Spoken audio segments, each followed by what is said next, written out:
오늘은 모세의 자리에서 내려옵니다. 모세의 자리에서 내려옵니다 라는 제목으로 하나님의 말씀을 상고하겠습니다. 예수님께서 예루살렘 성내에 올라가셨을 때 예수님께 이런저런 질문으로 흠을 잡고자 하는 무리들이 있었는데 그들이 곧 바리새인들과 서기관들이었습니다. 세금을 내는 것이 가합니까? 에서부터 또 부활에 대해서 질문을 하는데 누구의 아내가 됩니까? 여러 사람하고 결혼을 했으면 누구의 아내가 됩니까? 하는 이야기. 계명 중에 가장 큰 것이 어떤 것입니까? 이런 모든 질문에 대해서 예수님께서 말씀하시고 응답하시는 것이 권세 있는 자와 같아서 그들이 더 이상 질문을 하지 못했어요. 여기에 대한 기록을 우리가 읽었던 말씀 바로 이전에 이렇게 이야기를 합니다. 46절입니다. 한마디도 능히 대답하는 자가 없고 그날부터 감히 그에게 묻는 자도 없더라. 더 이상 물을 수가 없는 거예요. 왜냐하면 그들이 물을 때마다 자기 자신의 무식만 드러낼 뿐이지 예수님을 감히 흠잡을 수가 없어서 더 이상 말하는 자도 묻는 자도 없게 되었을 그때쯤 되었을 때, 다시 말하면 이제는 의심하거나 질문하는 이들이 물러갔을 때쯤 되었을 때 남아있는 무리들과 제자들에게 예수님께서 하신 말씀이에요. 누구를 그럼 염두에 두고요? 바로 그 바리새인과 서기관들과 같은 종교 지도자들을 염두에 두고 주님이 하신 말씀, 걔네들 조심해야 된다라는 얘기를 하고 있어요. 사실 23장 전체가 그 얘기예요. 이 말씀을 읽다 보면 여러분들은 마음에 큰 짐은 없을 거예요. 저건 목사님한테 필요한 말이지 우리한테는 필요하지 않아. 그렇죠. 그런데 저는 아주 무거워요. 왜냐하면 이 모세의 자리와 같이 하나님의 말씀을 가르치는 자리에 있는 이가 목사이기 때문에, 특별히 설교자이기 때문에 매우 무겁습니다. 이 말씀을 읽을 때마다 왜 무거운가? 이런 부분들이 겉으로는 아니어도 속에는 올라오는 것들이 많아요. 인정받고자 하는 마음, 과시하고자 하는 마음들, 또는 제가 짊어지지도 못하면서 남에게는 하라고 요구하는 것들, 이런 것들이 있기 때문에 그래서 매우 무겁습니다. 서기관들과 바리새인들이 모세의 자리에 앉았으니 그러므로 무엇이든지 그들이 말하는 바는 행하고 지키되, 그들 옳은 말을 한다는 거죠. 그들이 행위는 본받지 말라. 그들은 말만 하고 행하지 아니한다. 그리고 그들은 또 무거운 짐을 묶어서 사람의 어깨에 지우기는 하는데 자기는 이것을 한 손가락으로도 움직이려 하지 아니한다. 사람들이 이것 해야 된다, 저거 해야 된다고 의무는 많이 부과하는데 자기들은 그거 하나도 하지 않는다. 뿐만 아니라 그들의 모든 행위를 사람에게 보이고자 하나니 곧 경문의 띠를 넓게 하고 옷수를 길게 한다 그래요. 그들은 자기 자신을 드러내서 나는 서기관이야, 나는 바리새인이야 하는 걸 드러내기 위해서, 또 그들이 경건하다는 것을, 거룩하다는 걸 보여주기 위해서 경문에 띄는 테필린이라고 하는 것처럼 기도할 때 이렇게 손에 많은 거예요. 그걸 길게 하면 거룩해 보이고 경건해 보이니까. 뿐만 아니라 옷술은, 옷의 술이 길게 하면, 사실 옷술을 길게 하는 이유는 사실 이것이 치렁치렁하면서 하나님을 묵상하는 거예요. 그런데 마치 경건해 보이기 때문에, 그래서 그것을 길게 한다, 보이려고 한다는 거죠. 뿐만 아니라 그들은 윗자리와 잔치의 윗자리에 앉기, 상석에 앉기를 원하고, 회당에서는 높은 자리에 앉기를 원하고, 시장에 나가서는 문안받기를 좋아하는 사람들이다. 그들은 누군가에게로부터 끊임없이 존경을 받기를 원한다는 거죠. 뿐만 아니라 그들은 랍비라 칭함을 받는 것을 좋아하느니라 라고 얘기해요. 랍비라, 선생님이라 하고 인정받는 것을 좋아한다. 가만히 쳐다보면 저하고 뭐 비슷한 것 같아요. 그런데 그러면 우리는 여기에서는 여러분들이 말씀을 듣는 자지만은 집에 가서나 또 자녀들과의 관계에서나 이웃과의 관계에서는 여러분들도 동일하게 그 자리에 있다는 사실을 그냥 전체적으로 말하면 거들먹거리지 좀 말아라, 이렇게 얘기하면 좋을 것 같아요. 오늘 말씀이 조금 네가 안다고, 조금 경건하다고, 다른 사람을 조금 앞에 가다고, 다른 사람을 조금 더 많이 안다고 제발 좀 거들먹거리지 좀 말아라. 사실은 종교 지도자들이 거룩하다고 한들 얼마나 더 거룩하겠습니까? 또 선생이 안다고 한들 얼마나 더 많이 알겠습니까? 건강하다고 하는 사람이 얼마나 더 많이 살겠습니까? 그런데 그것까지 마치 자기가 별종인 것처럼 보이려고 하거나, 또한 그러한 자리에서 자기가 왕노릇 하려고 하는 그러한 시도들을 내려놓으라 하는 경고라고 할 수가 있겠죠. 이 말씀을 통해서 제 자신을 점검할 수 있는 기회가 되어서 참 감사한데, 그런데 이 말씀을 준비하면서 딱 걸림이 뭐냐면, 어제 괜히 우리 임건수 집사님이 저를 식사에 초대해가지고 저하고 또 목회자들, 교육자들 다 초청을 했는데, 부부들 참여하라고 초청을 했는데 잘 먹었는데 제가 하필이면 그 가운데 앉아서 먹었어요. 귀퉁이에 앉아서 먹었으면 괜찮을 건데 상석에 앉은 거예요. 걸림이 된 거예요. 이거 정말로 이랬었는데 나 괜히 초청을 해가지고, 하필이면 어제 초청을 해가지고 다음 주 이 끝나고 났으면 괜찮은데 무거웠어요. 오늘 이 문제를 우리가 어떻게 해결해야 되는가, 우리에게 다 그런 면들이 많죠. 이렇게 누군가에게 선생이 된다는 것, 그것은 행복한 일이기도 합니다. 왜냐하면 말씀의 능력들을 눈으로 볼 수가 있어요. 그리고 그 말씀이 성도들한테 어떻게 역사하고 있는지 가장 가까이서 만날 수 있는 그런 행복들, 또는 말씀을 잘 바르게 전하면 막 자유로워지고 인생이 바뀌는 것들을 경험할 수가 있어요. 그래서 참 행복한 일이에요. 근데 한편으로 또 불행합니다. 왜냐하면 자기가 하지 못하는 것들을 때때로 요구해야 될 때가 있어요. 그러면 이것들도 한 번, 두 번 반복되다 보면 자기 자신을 속이기가 쉬워요. 거룩한 말을 거룩한 글에 담기 위해서 자기가 하지 못해도 하라고 요구하는 일들이 많아서 자기 자신을 속이는 경우가 많아집니다. 이것은 한편으로는 불행이라고 할 수가 있습니다. 지도자라고 하는 것은 그럼 쓸모가 없는가? 그렇지 않습니다. 우리에게 누군가 안내해주는 사람이나 새로운 세상을 보여주는 사람이 없다면 우리는 매 좌정관천일 거예요. 우물 속에서 늘 하늘처럼 이게 전부다인 줄로 착각하겠죠. 자기가 선생이니까. 우리에게 선생이 있다는 건 참 중요합니다. 어제도 이제 말씀을 준비하고 있는데 토요일 날 우리 아들 레미가 자주 찾아와서 아빠 시간 있습니까? 하면 틀림없어요. 설교에 대해서 물으려고 하는 거예요. 그래서 이제 침대 옆에 자기가 들어 누워가지고 누워서 이렇게 이제 얘기를 많이 하는데 제가 어제도 그 친구가 이제 하루 종일 묵상을 했는데 아마 해결이 안 되는 모양이에요. 무엇을 전해야 되는지 들어오지도 않고, 그런 경우는 저도 많았고 지금도 그런 경우가 많습니다. 그러면 막 답답해요. 묻더라고요. 그 본문에 대한 이야기를. 그래서 제가 이제 얘기를 해줘죠. 이런 얘기 이렇게 얘기를 해줘야 된다. 이것은 이런 말씀이다 하고 얘기를 해줬더니 자기가 하루 종일 묵상을 해도 안 됐던 것들이 뭐 몇 마디 듣고 나서 정리가 되잖아요. 바로 이런 거예요. 우리의 많은 수고가 쉽게 열매를 맺게 하거나 우리가 그렇게 답답했던 일들의 돌출구, 돌파구가 될 수 있도록 열어주는 사람, 그런 사람은 선생이 필요한데, 그런 사람을 선생이라고 하는데 이건 매우 필요합니다. 오늘 사실은 이렇게 징계의 말씀, 심판의 말씀을 하는 건 선생이 필요치 않다는 얘기가 아니라 그 자리가 너무 중하기 때문에 그래요. 왜냐하면 혼자 가다가 길을 잃으면 그저 혼자 죽어요. 그런데 안내하는 사람의 길을 잃으면요, 같이 죽어요. 그것도 자기뿐만 아니라 수많은 사람을 죽일 수가 있어요. 그래서 거기에 대해서 주님께서 경고를 하시는 거예요. 거짓되이 하지 말고 정직하게 행하고, 그리고 자기가 감당할 수 있으면서 그 고민에서 나오는 말씀을 전해야 된다는 것을 이야기하고 있죠. 사실은 제가 설교자고 목사이기 때문에 이 말씀이 많이 부담돼서 가끔씩 목사님들이 나 이제 그만해야 되겠다라는 그런 말도 종종 해요. 저도 그런 생각이 들 때가 있어요. 뭐 행복할 때가 훨씬 많지만 그런 때가 있어요. 이제 그만둬야 되겠다. 왜냐하면 이게 너무 막 짓눌릴 때가 있어요. 언제 특별히 짓눌리는가 하면 제가 살지도 못하는 말씀을 전해야 될 때, 그때가 아주 짓눌려요. 그래서 저는 스스로 이런 상황에서 어떻게 내 스스로 변명을 하면서 목사 일을 할까?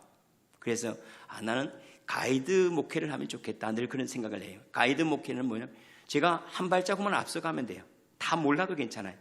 한 발자국 앞서가서 여기는 괜찮습니다. 와도 되겠네요.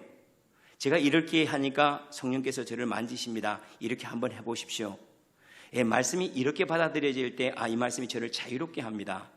이렇게 보니까 주님이 보이네요 하고 제가 앞서가면서 제가 안내해 주는 것, 이것이 참 목회자로서 저에게는 좋다. 막 능력을 행하고 없는 것까지 막 얘기하고 그래가지고 제 이름이 지워지면 아무 의미가 없잖아요. 수많은 사람을 그리스도께 인도하고 난 다음에 제 이름이 그리스도에게서 끊어진 바 되면 그 무슨 소용이 있겠습니까? 그래서 사실은 그런 것들을 매우 좋아하기는 한데 이것도 역시 제 안에 부담이 있기 때문에 아마 그런 것 같아요. 그렇지 않다면 제가 그런 생각조차도 하지 않겠죠. 그저 목사로 살아갈 건데 그런 부담들이 여전히 여기 있어요. 이런 모세의 자리에 있다라고 이렇게 얘기해요. 지난번에 이 모세의 자리는 뭐냐면 회당에 가면 우리 성지순례 가신 분들은 아마 고라신에 갔을 때 보셨을 거예요. 대리석으로 이렇게 가지고 좀 높은 데다 자리를 만들어 놨어요. 진짜로 회당에. 거기에서는 아마 모세의 자리라고 한 것은 율법을 낭독하는 거, 모세 오경을 낭독하기 위해서 아마 거기 놔뒀던 것 같아요. 이 의도는 얼마나 좋겠습니까? 회당에서. 왜냐하면 이렇게 약속을 한 거죠.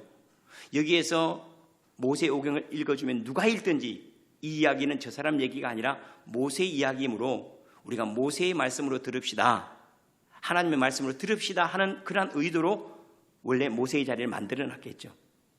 그런데 이 하나님의 말씀이 그대로 낭독이 되고 그대로 증거되면 좋은데 가끔씩은 또라이 같은 사람이 있을 수가 있어요. 올라가서 모세의 자리에 자기 얘기를 할 수가 있어요. 그러면서 이것이 마치 하나님의 말씀인 양 요구할 수 있다는 거예요. 그건 우리 교회는 그러면 모세의 자리가 없나요? 여기 있죠. 여기 설교단이죠. 여기서 하나님의 말씀이 증거된다라고 여러분들 받아들이고, 또 저는 여기에서 저는 다른 얘기하지 않고 하나님의 말씀을 전하겠습니다라고 서로 약속된 것 아닙니까? 여기가 모세의 자리예요. 그 모세의 자리에서는 모세의 이야기가 나와야 되는데 자기 이야기가 나오는 것에 대해서 문제가 있는 거예요. 모세의 자리에서, 하나님의 말씀의 자리에서는 하나님의 말씀이 증거되면 돼요. 그런데 거기에 자기 의견이 나가요. 정치적인 의견이나 경제적인 의도에 대해서 여러 가지를 섞어가지고 마치 그 안에 누룩이 있는 떡처럼 막 섞어가지고 이것이 하나님의 말씀이라고 막 전하는데 실제로는 자기 의견이 막 들어가 있어요. 이런 것에 대해서 사실은 조심해야 되는 것이라고 할 수가 있겠죠. 모세의 자리에서는 모세의 이야기를 해야 하고, 또한 모세의 자리에서 들려지는 것들은 모세의 소리로 들어야 됩니다.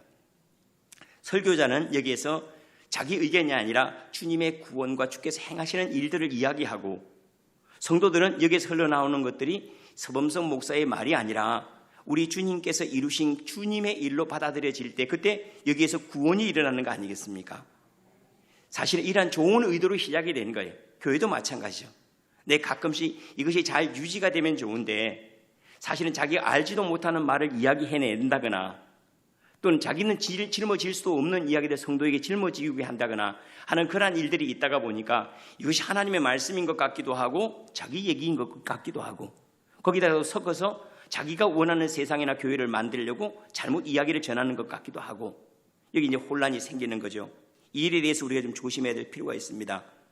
사실은 우리가 빠지기 쉬운 함정이 하나 있는데 그게 뭐냐면, 우리가 선한 말을 하다 보면 내가 선한 줄로 착각할 때가 많아요. 목사가 그래요. 제가 예수님 잘 믿읍시다, 하나님 잘 믿어야 됩니다, 기도생활 많이 해야 됩니다 라고 말하면서 저는 기도 안 할 수가 있어요. 여러분, 우리 착하게 살아야 됩니다라고 말하면서도 제가 마치 착한 줄로 알고 악을 행하면서도 착한 줄로 알 때가 있어요. 거룩한 말을 한다고 해서 거룩한 사람은 아니거든요. 선한 말을 한다고 해서 선한 사람은 아니에요.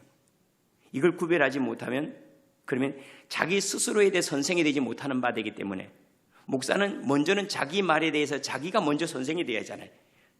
자기에게 자기가 먼저 선생이 되는, 자기를 걸러내고 난 다음에 다른 사람에게 선생 노릇 하려고 하니까 사실은 문제가 되는 거거든요. 그런데 성도들도 마찬가지입니다. 성도들도 여러분 은혜 입었다, 또 하나님의 말씀을 깊이 안다라는 것이 여러분들이 거룩하다는 뜻은 아니에요. 그런데 우리가 가끔씩 거룩한 말을 듣고 자기가 거룩한 줄로 착각을 해요. 여러분들이 이 예배 자리에 있다는 것 때문에 거룩한 건 아니에요. 이 예배 자리에서 거룩해져야지 거룩한 거거든요.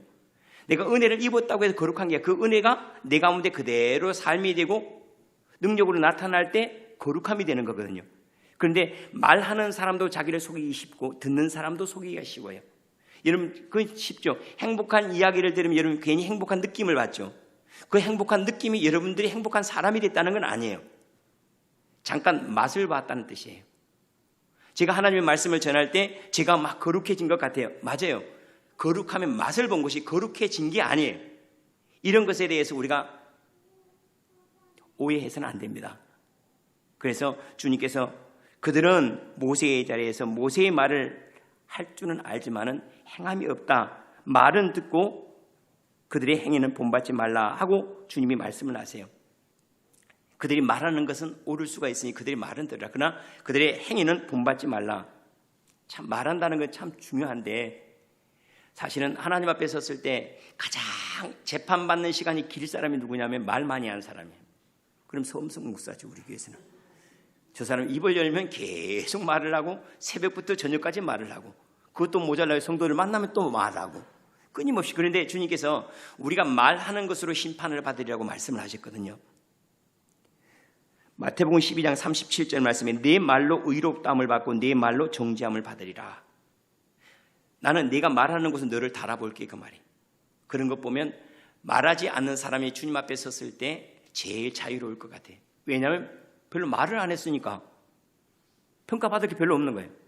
근데 제가 성도들에게 우리 이렇게 살아야 됩니다, 말을 많이 했으니까 이것저것 전부 다 말했잖아요. 제가 뭐 생각, 말하는 것, 먹는 것, 마시는 것 다 그까지 저를 이게 뭐 캐내면 캐낼수록 첩첩산중이죠. 뭐 이거는 그러지 않겠습니까? 참 두려운 말이죠.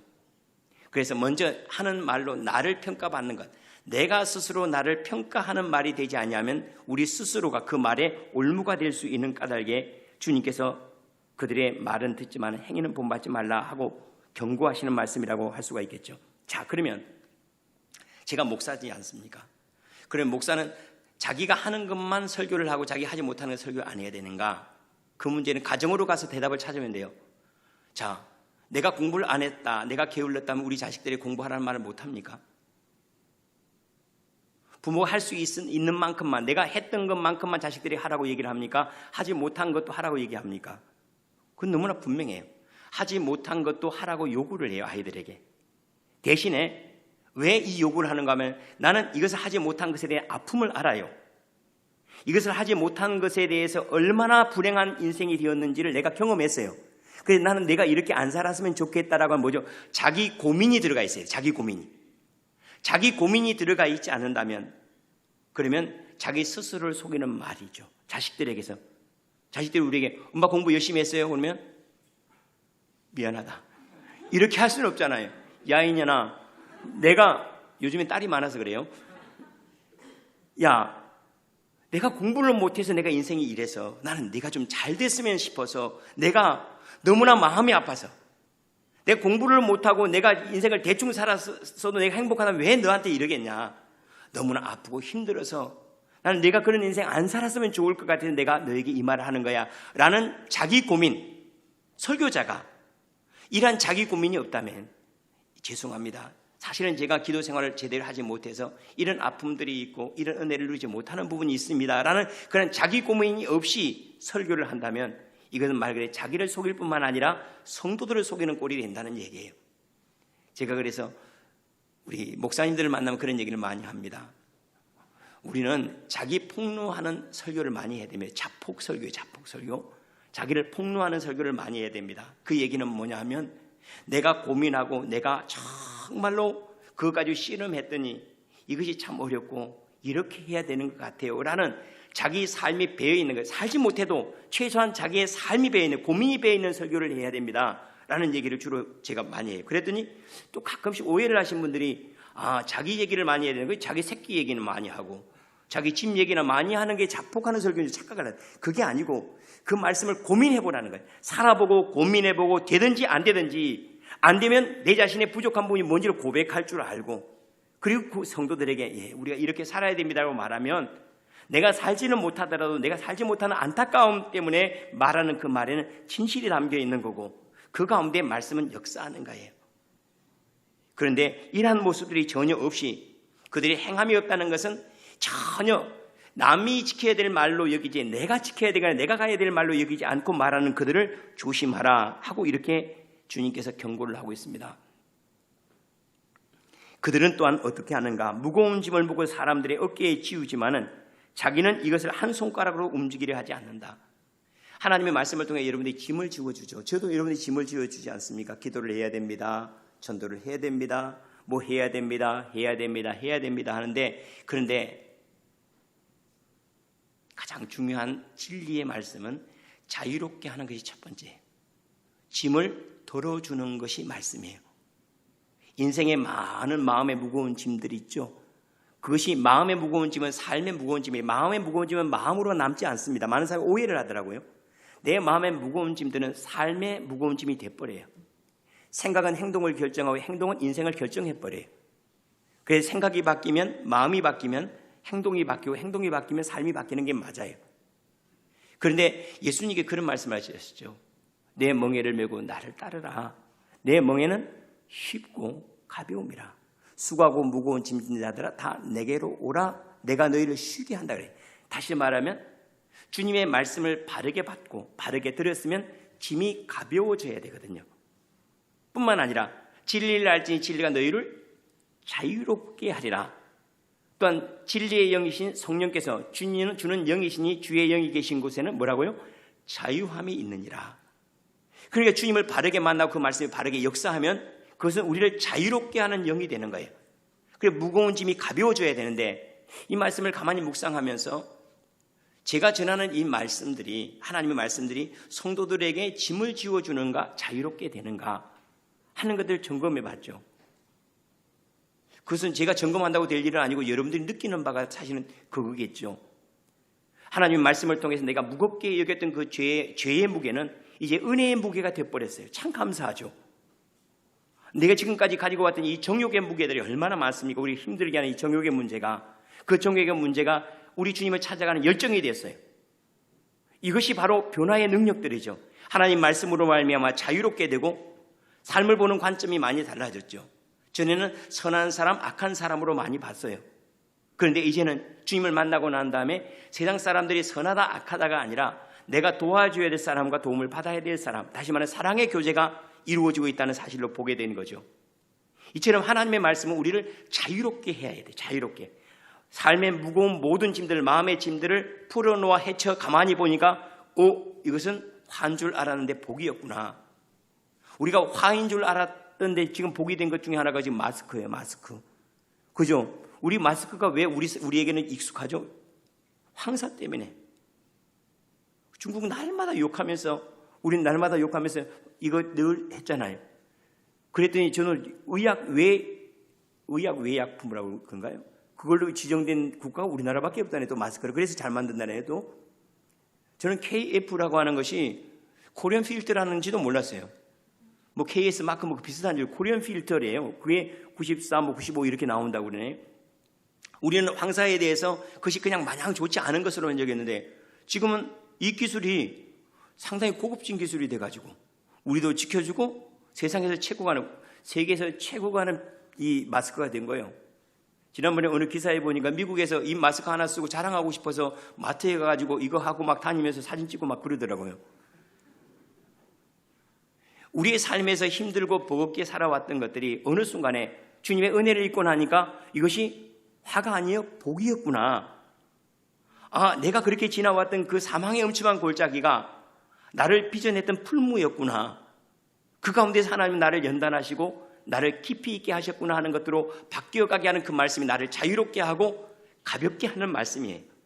이러한 은혜가 우리 가운데 많아지는 것, 이것이 말씀의 능력을 힘입는 것이라고 우리가 할 수가 있겠죠. 우리가 예수님을 만나면서 가벼워진 것들은 참 많습니다. 왜냐하면 하나님을 아버지라 부를 수 있게 된 것이 가장 크지 않는가 싶어요. 전에는 하나님을 심판하시는 하나님이었어요. 늘 징계하시고 늘 우리를 회초리를 들고 때리시는 하나님, 늘 그런 하나님, 정의로운 하나님을 만났지만 하나님 아버지하고 부를 수 있는 하나님을 만나게 된 거죠. 그러니까 예수님을 만나면서 짐이 확 없어져 버린 거예요. 심판에 대한 짐이 오히려 하나님을 찾아갈 수 있는 은혜가 돼버린 거죠. 이게 짐이 가벼워진 거 아닙니까? 우리 주님의 모든 말씀들은 우리를 가볍게 해요. 그래서 예수님을 만났던 모든 사람들은 그들의 삶이 천국을 누렸던 건 맞아요. 짐이 무거워졌더라면 그들은 율법사들과 같아졌을 거예요. 그런데 그들은 혼인잔치집과 같은 은혜를 누린 이유가 뭐냐면 짐이 가벼워진 거예요. 창기들도 짐이 가벼워졌어요. 죄인과 세리들도 예수님이 옆에 있으면서 하나님이 우리와 같은 사람 옆에도 계신단 말인가? 하나님의 사랑이 우리에게도 비추고 있단 말인가? 나는 용서받을 수 없는 죄인인 줄 알았는데, 나는 이렇게 살다가 인생에 사라질 인생인 줄 알았는데 주님이 나를 회복시키시려고 내 안에 이렇게 찾아오셔서 내게 은혜를 베풀고 계시단 말인가? 그래서 알게 되었다는 거죠. 이것이 주님의 말씀이 우리에게 자유롭게 할 뿐만 아니라 우리의 짐을 가볍게 하는 말씀이었는데, 이상하게 이 모세의 자리에 잘못 앉아있는 그들은 사람들에게 짐만 지운다는 거예요. 자꾸 전부 다 짐이에요. 여러분, 저도 이제 요즘에 다시 깨달아가는데 그 중에 하나가 제가 축복의 영성이 최고라고 그랬잖아요. 축복의 영성. 그 위에도 뭔가 있구나 하는 것들을 요즘에 알아가요. 축복의 영성 얼마나, 우리가 감사의 영성 최고죠. 다 복으로 받을 줄 아는 것 뿐만 아니라 다른 사람 복까지 감사할 줄 아는 게 축복의 영성 아닙니까? 난 네가 잘 돼, 내가 행복하다. 이건 축복의 영성이에요. 그 위에도 있더라고요. 내가 죽으면서 좋아하는 게 있더라고요. 그게 헌신이라, 헌신. 헌신하는 사람들이 기뻐하는 그 차원이 있더라고요. 분명히 저 사람이 신음해야 되고 억울해야 되고, 그런데 이상하게 헌신을 하면서 막 기뻐해요. 예를 들어 자기의 가장 귀한 시간, 그 시간을 우리 구수경 권사님 같은 경우래요. 금요일날 똑같은 시간에 와서 여기 와서 헌신을 하는데 늘 그렇게 행복해요. 늘 그렇게 좋아해요. 남들이 보면 저 시간에 저렇게 시간을 지키고 수고를 하고 하면 힘들어해야 하는데 이상하게 그 시간을 행복해해요. 즐거워요. 아, 정말 다른 거구나. 그런데 이상하게 잘못 하나님의 말씀을 들으면 막 짐만 많아져요. 그런데 바르게 주님을 만나고 나면 모든 것들이 다 가벼움이 되는 거예요. 아, 참 좋다. 기쁨이 되고 감사되고 은혜가 되는 것. 왜냐하면 그 말씀이 바르게 역사하기 때문에 그렇죠. 그래, 너희들에게 짐을 지워주되 자기는 지지 않는 사람이 있다면 그 사람 조심해야 된다. 그 사람들 지금 모세의 자리에 스스로 앉아서 자기가 모세인 줄로 착각하고 있는 잘못된 지도자들이라 하는 거 아니겠습니까? 만약에 우리가 예수님을 만났음에도 불구하고 인생의 짐이 내리지 않고 점점 무거워지고만 있다면, 내가 차라리 예수 안 만났으면 내 시간이라도 제대로 쓰고 욕심껏 살았을 건데, 이거는 뭐 예수님 만나고 나서 욕심도 제대로 못 부리고 아무것도 못하고 괜히 만났어. 늦게 만날걸. 우리 너무 빨리 만난 거 아니에요, 주님? 그렇다면 우리는 지금 예수의 멍에를 짊어진 사람이 아니에요. 우리 주님의 멍에는 쉽고 가볍다 그랬거든요. 삶을 새롭게 받아들여서 기쁨이 되고, 무거운 짐인 줄로 알았는데 이것이 나에게 복이 되고, 다른 사람이 내게 지워준 잔소리인 줄 알았는데 이것이 하나님의 예언이 되었다는 사실. 아, 하나님 모든 것들이 제게 은혜로 기쁨으로 다가옵니다라고 말할 수 있는 그러한 멍에, 그러한 하나님의 말씀, 그러한 말씀의 영이 우리 가운데 역사하기를 원합니다. 조심해야 되는 사람이 있는데, 이들은 경문의 띠, 이 테필린이라고 하는 기도할 때 이렇게 감는 게 있어요. 이것을 길게 하거나 옷의 수를 길게 경건하게 보이려고 하는 사람, 인정받으려고 하는 거죠. 야, 저분 정말로 신령한 목사님인데 저 봐라, 스트라이프가 3개 있지 않냐? 저 양반은 대단한 양반이야. 그런 걸 인정받고자 하는 마음. 여러분, 인정받고자 하는 마음이 이게 악한 걸까요? 우리 자식에게 내가 부모라고 인정받는 게 잘못된 걸까요? 선생님이 가르치는데 학생이, 야, 정말 우리 선생님이야, 이거 인정받는 게 잘못됐습니까? 목사가 성도들이, 야, 정말로 참 목자야, 나는 저분을 따라가면 예수님을 만날 수 있을 것 같아, 이 인정받는 게 잘못됐을까요? 오해하면 안 됩니다.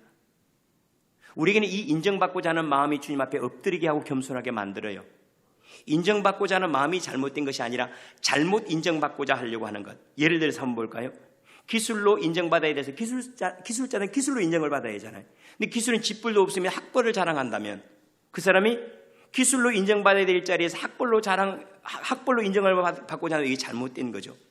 선생님은요, 가르치는 것으로 인정을 받아야 돼요. 그래서 선생님이 인맥으로 인정을, 내가 누구도 알고 누구도 알고 누구도 알아 라고 인정받으려고 한다면 이것이 잘못된 것이에요. 마찬가지로 목사가 영적인 가마를 통해서 인정을 받는다, 그건 좋은 거죠.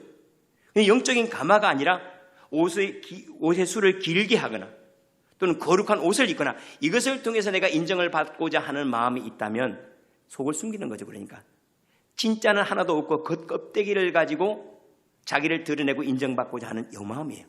이 마음이 있다면 그건 잘못된 거죠. 부모가 자식과의 사랑에서 또 희생해서 인정을 받고자 하는 마음은 너무나 당연한 거예요. 그런데 아이들에게 다른 것을, 야, 내가 사회에 나가서 회사에 나가서 내가 또 직장에서 이렇게 인정을 받지 않냐, 그걸로 말미암아 자식에게 인정을 받고자 한다면 이건 악한 부모예요. 자식들은 명예로운 부모가 그들이 원하는 부모가 아니잖아요. 그럼 부부간에도 마찬가지 아닙니까? 여보, 내가 당신을 위해서 뭘 했어. 그런데 밥맛이 하나도 없어요. 그러면 인정할 수가 없지. 그러잖아요. 일단 여자들은 뭘로 인정해줘? 밥맛이 좋아야지. 그렇지 않습니까? 않군요. 그럼 배달이라도 잘 시켜줘야지. 그러면 맛집이라도 알아서 배달이라도 잘 시켜줘야 될 거 아니에요.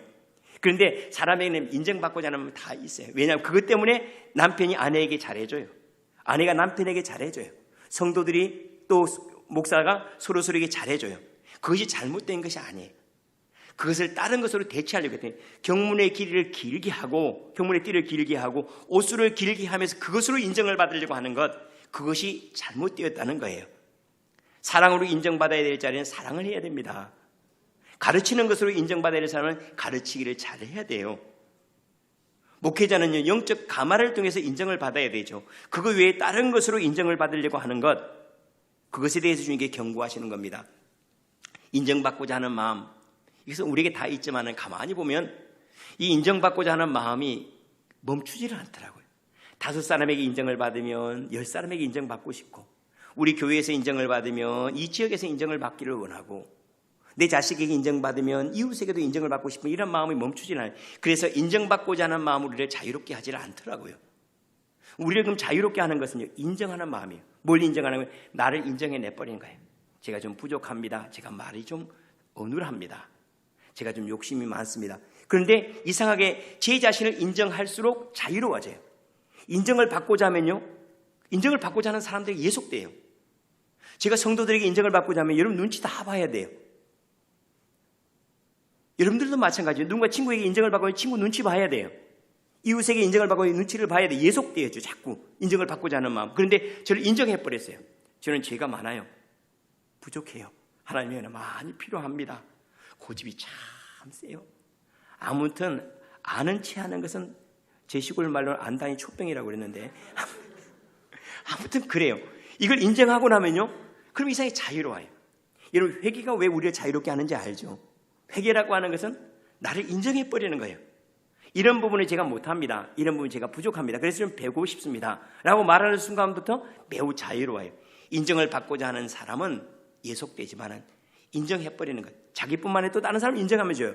아이고, 우리 양한석 장님 진짜 노래 참 잘하십니다. 오늘 이하경 교수 노래 어떻게 그리냐.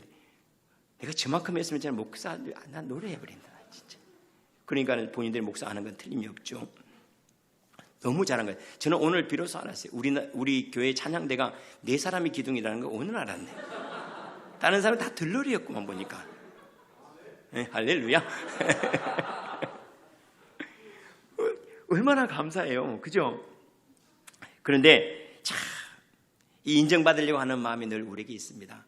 그런데 자기 자신을 많이 인정하고 다른 사람을 이렇게 인정해 주는 것, 이것을 통해 여러분이 많이 자유로워지기를 축원합니다. 자기를 자꾸 보이려고 하는 마음들이에요. 그런데 한번 보십시오. 모세의 자리에서 누구를 보여줘야 모세의 자리가 되겠습니까? 당연히 모세를 보여줘야 되죠. 그럼 설교자의 자리에서 누구를 보여줘야 될까요? 서범석 목사가 아니죠. 저를 통해서 보여주는 예수가 중요한 거 아니겠습니까?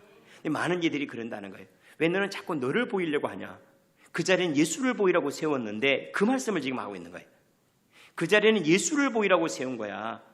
목자들에게는 예수께로 인도하라고 보는 거야 하고 말씀하는데, 자기를 자꾸 보여줘야 자기가 인정받기를 원한다는 거예요.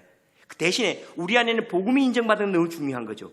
나를 자유롭게 하고 나를 능력 있게 하는 성령을 인정하게 하는 것, 그것을 보여주는 것은 너무나 중요한데, 정작 중요한 복음은 보여주지 않고 그걸 포장하고 있는 나를 보여주려고 하는, 밭에 감추인 보화 때문에 사람들이 오는 건데 밭 때문에 오는 게 아니고 그 보화 때문에 밭을 사는 것처럼 나는 당신이 말하고 있는 그 예수 때문에 내가 이 교회를 나오지, 당신 보러 내가 나오요? 왜 자꾸 사투리가 나오요? 그러지 않아요.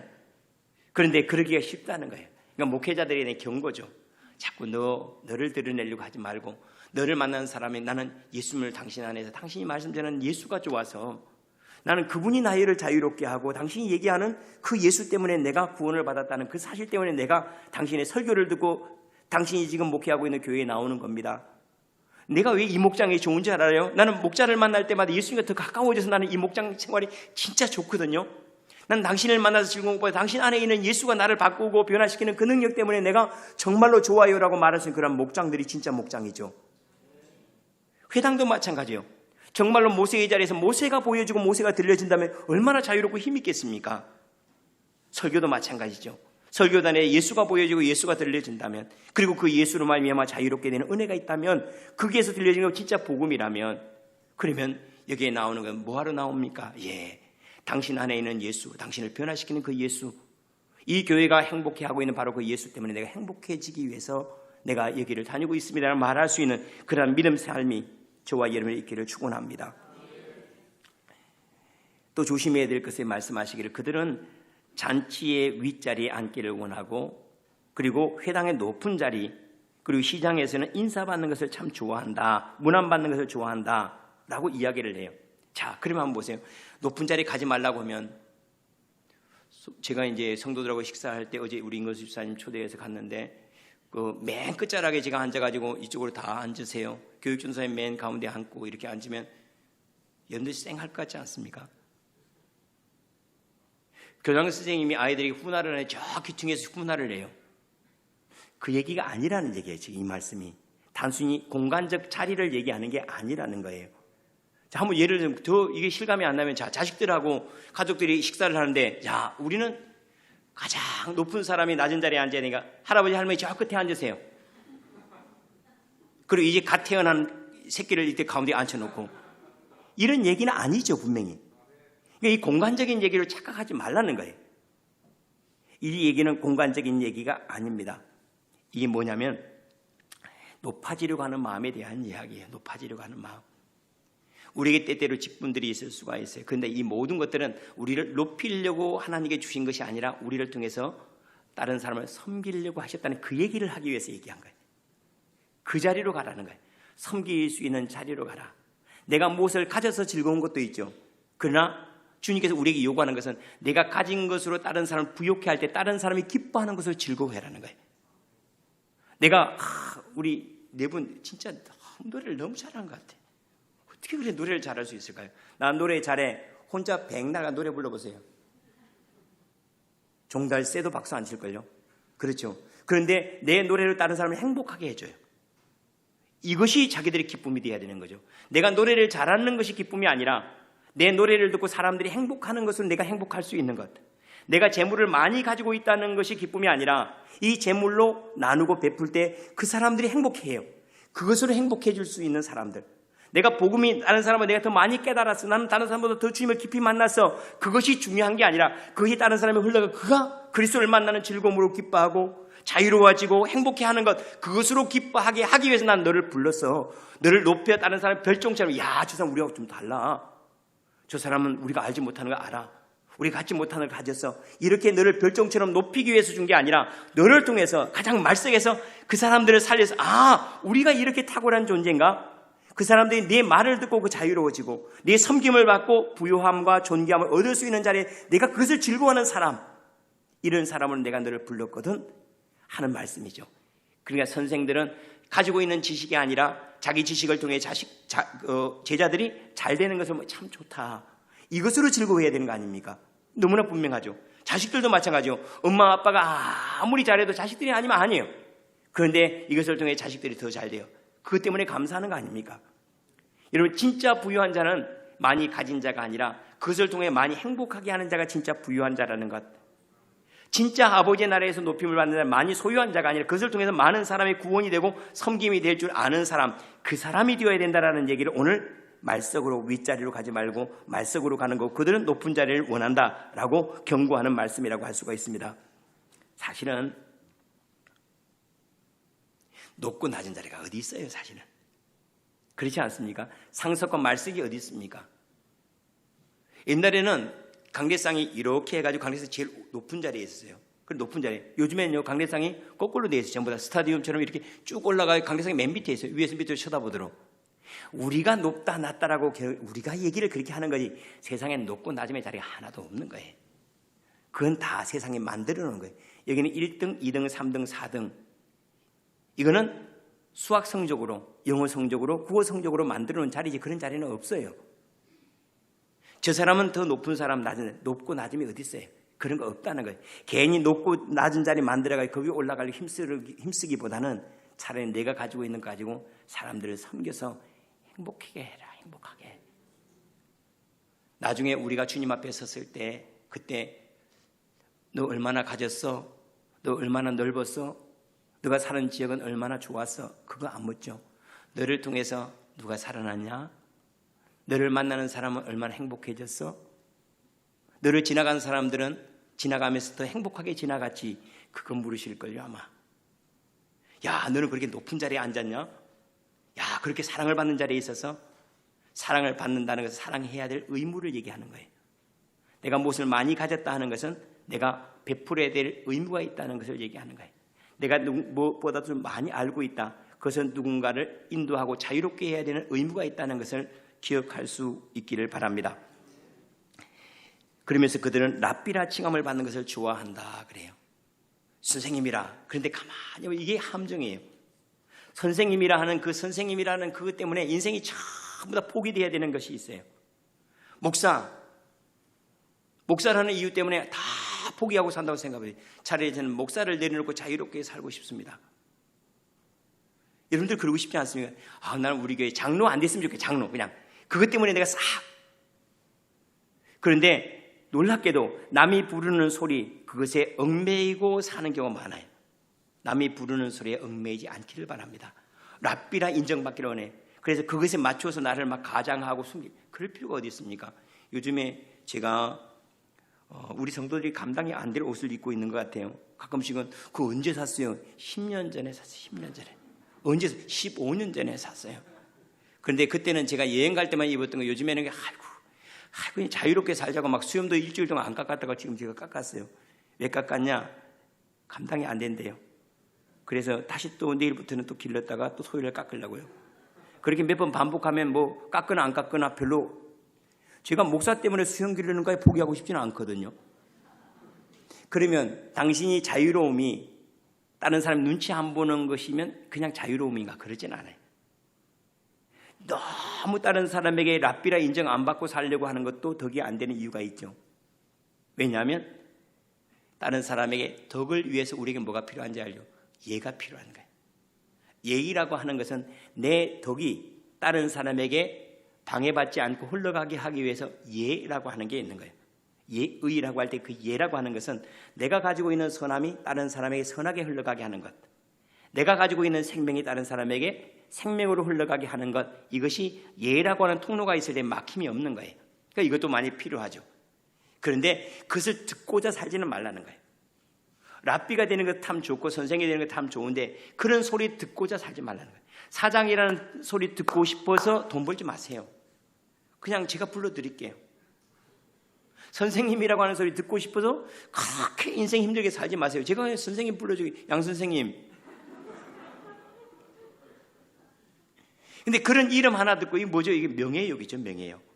이런 소리 듣고 싶어서 그렇게 자기의 삶을 포기하는 것, 이건 밀은 곰탱이에요. 말씀을 마무리합니다. 모세의 자리에 조금 한번 내려와 보세요. 내 아닌 것들로 자꾸 과시하려고 하거나 내가 가지고 있지 않은 것 이상을 내가 얻으려고 하는 것, 또 내가 다른 사람이 흘러보내는 것보다 내가 소유한 것으로 즐거워하려고 하는 바로 그 자리에 조금만 내려오면 많이 자유롭습니다. 목사 임내하는 것만 내려놓으면 많이 자유롭더라고요. 선생 임내하는 것만 내려놓으면 많이 자유로워요. 왜냐하면 목사 임내, 목사님과는 어울리기가 훨씬 사실 좋아야 되거든요. 성도들하고 그렇잖아요. 근데 목사라는 이유 때문에 어울리기가 더 힘들다면 그것은 재앙이에요. 자, 여러분들이 가지고 있는 돈 때문에 사람들과 가까워지기가 쉽습니까? 아니면 오히려 멀어지고 있습니까? 만약에 멀어지고 있다면 그 돈은 재앙이에요. 그런데 이상하게 돈이 많아서 사람들과 쉽게 만나요. 왜요? 사주기만 하면 되거든. 사주기만. 그럼 저도 바로 가버려요. 사준다는데 바로 가죠. 이것 때문에 가까워지는가, 아니면 내가 상속으로 올라가 다른 사람 별종처럼 살아가는가. 내가 권세가 많아요. 그것 때문에 내가 별종처럼 살아가는 그 사람은 인생 잘못 사는 거예요. 오히려 그 권세 때문에 사람들과 더 잘 어울려요. 왜요? 그 권세에 있는 것 가지고 다른 사람이 억울한 일을 풀어줄 수 있는 그 주변에 수많은 사람들이 모일 수가 있잖아요. 그것 때문에 사람들이 모입니까? 흩어집니까? 지식도 마찬가지예요. 내가 다른 사람들보다 많이 알아. 그것 때문에 별종처럼 살아가는 것이 아니고 오히려 그 지식 때문에 그 사람을 만나면 재미가 있어요. 대화가 즐거워요. 그 사람을 만나면 세상이 새롭게 보여요. 얼마나 좋아요. 우리가 가지고 있는 것 때문에 여러분 자유로워집니까? 그리고 다른 사람을 자유롭게 합니까? 아니면 별종처럼 여러분들이 존경을 받고 하는데 그것이 정말로 내 안에 없는 것, 그것으로 존경을 받기를 원합니까? 이것은 단순히 바리새인과 서기관의 문제가 아니에요. 우리 모두의 삶의 문제예요.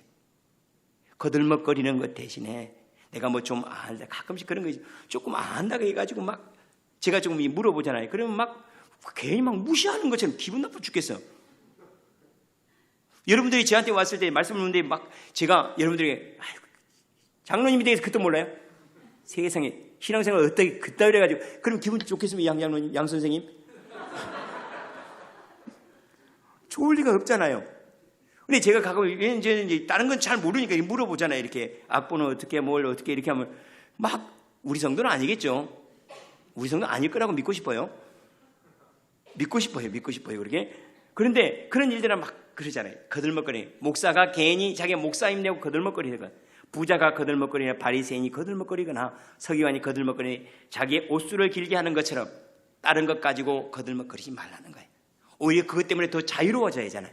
권세 때문에 더 가까워질 수 있고 재물 때문에 다른 사람을 더 보살필 수 있고 더 가까이 할 수 있는 것. 이 복을 화로 만나지 않는 은혜. 그것은 모세의 자리에서 내려오면 돼요. 할렐루야. 모세의 자리에 조금 내려와서 여러분의 삶이 오히려 더 자유롭고 또 무거운 짐이 아니라 그 무거운 짐이 점점 가벼워져 가는 그런 은혜가 많아지기를 축원합니다. 기도하겠습니다.